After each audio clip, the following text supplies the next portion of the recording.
Hello guys, চলে আসছি নতুন একটা ভ্লগ নিয়ে। তো আজকের এই দিনটাতে মূলত আমি বের হয়েছিলাম উদ্দেশ্যহীন হয়ে। নট রিয়েলি, আসলে পুরোপুরি উদ্দেশ্যহীন হয়ে বাইর হয়নি। বের হয়েছিলাম বেসিক্যালি ডরথি আপুর সাথে দেখা করতে।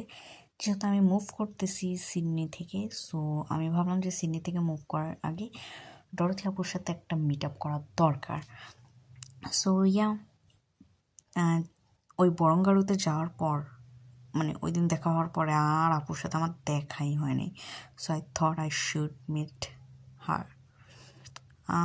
এরপরে এখানে আমি আপুর জন্য ওয়েট করতেছিলাম। পাখি উড়ে যায়, সে ভিডিও করি, আকাশ বাতাসের ভিডিও করি। সো ইয়া, এরকম ভিডিও করতে করতে আপু চলে আসে। দেন আমরা অল টুগেদার, আপুর দুটো ফ্রেন্ডও ছিল। অ্যান্ড কোইন্সিডেন্সিয়ালি আপুর যে দুটো ফ্রেন্ড ছিল তার মধ্যে একটা ফ্রেন্ড আমার বড় আপুর ফ্রেন্ড, মানে সামহাও।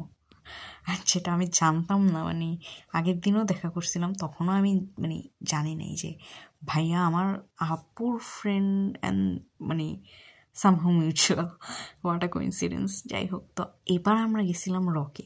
মানে নর্মালি আমি যতবার এর আগে কয়েকবার আমি খুবই কয়েকবার আমি সার্কুলার কিতে আসছি। সো আমি যতবারই আসছি ওই অপোজিট সাইডে ছিলাম, অপেরা হাউস, হারবার ব্রিজ, ওই দিকটাতে, এই সাইডটাতে না, মানে ওখান থেকে দেখা যায়।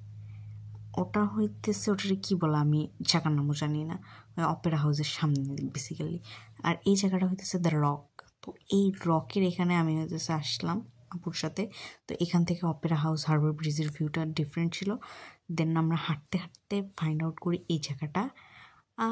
বেসিক্যালি আমরা এই জায়গাটাই খুঁজতেছিলাম, কারণ আপু বলছিল এখানে নাকি কি একটা মানে প্রোগ্রামের মতো হইতেছে, মানে অ্যাডভান্স ক্রিসমাস টাইপের। হ্যাঁ, এই যে ক্রিসমাস ট্রি। তো আমরা এই জায়গা খুঁজতেছিলাম, হার মেনে আমরা ফেরত যখন যাচ্ছি তখন যাওয়ার পথে দেখি ও ইয়া, দ্যাটস দ্য প্লেস।